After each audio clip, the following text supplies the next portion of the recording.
Everybody likes the hats because when they first see them, they make fun of the hat.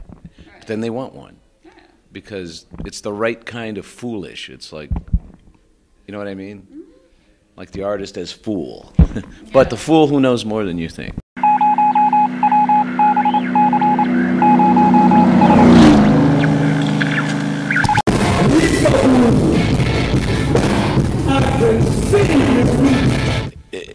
It's always a good thing if there's a lot of people that like you for the wrong reasons or a dumb reason.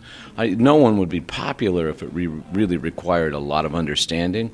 I think very few people got like what Bob Dylan was really into or got what the Beatles were really into.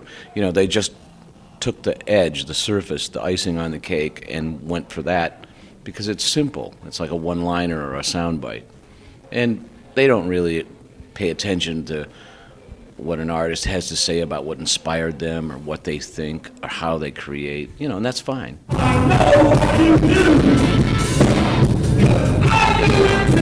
Well, it just seemed like the time was right. We did a song for Dell. Actually, we didn't do it for them. We did a song, and an ad agency came to us and said, Dell wants to use Whip It in a commercial. And I said, well, everybody wants to use Whip It all the time. Wouldn't they rather have an original song? And the guy thought that was a great idea. And he took them 5 songs we had written, and they chose Watch Us Work It.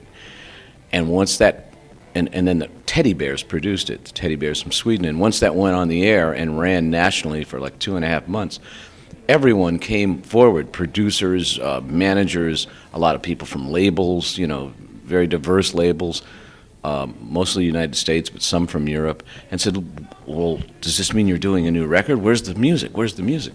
So it became obvious that for some reason we did something right years ago that endured, and that people actually still cared about Devo on some iconic level.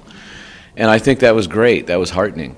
And plus, I hear music today that for the first time in 15 or so years, I really like the music coming out. I like the Ting Tings and the Kills and Santo Gold. There's a lot of great stuff going on, or at least, you know, with my tastes, a lot of great stuff.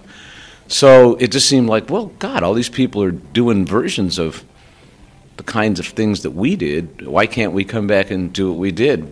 Since we did it then, let's do it again. We produced our own music and did everything ourselves. You know, for so many years we were the do-it-yourself band. And we don't feel like we should produce our own music. We want to see what happens when you let somebody else interpret what they think Devo should be, which is what the Teddy Bears did. And if we had gotten something back from them that we hated, that would have been one thing. But we went, wow, they made it even better. They did something we didn't even think of. So we would like to get songs we've done to people like Andre 3000 and Justice and James Murphy from LCD and you know, Trent Reznor and his producer Alan Muldar. Definitely, that's what we're doing with these songs.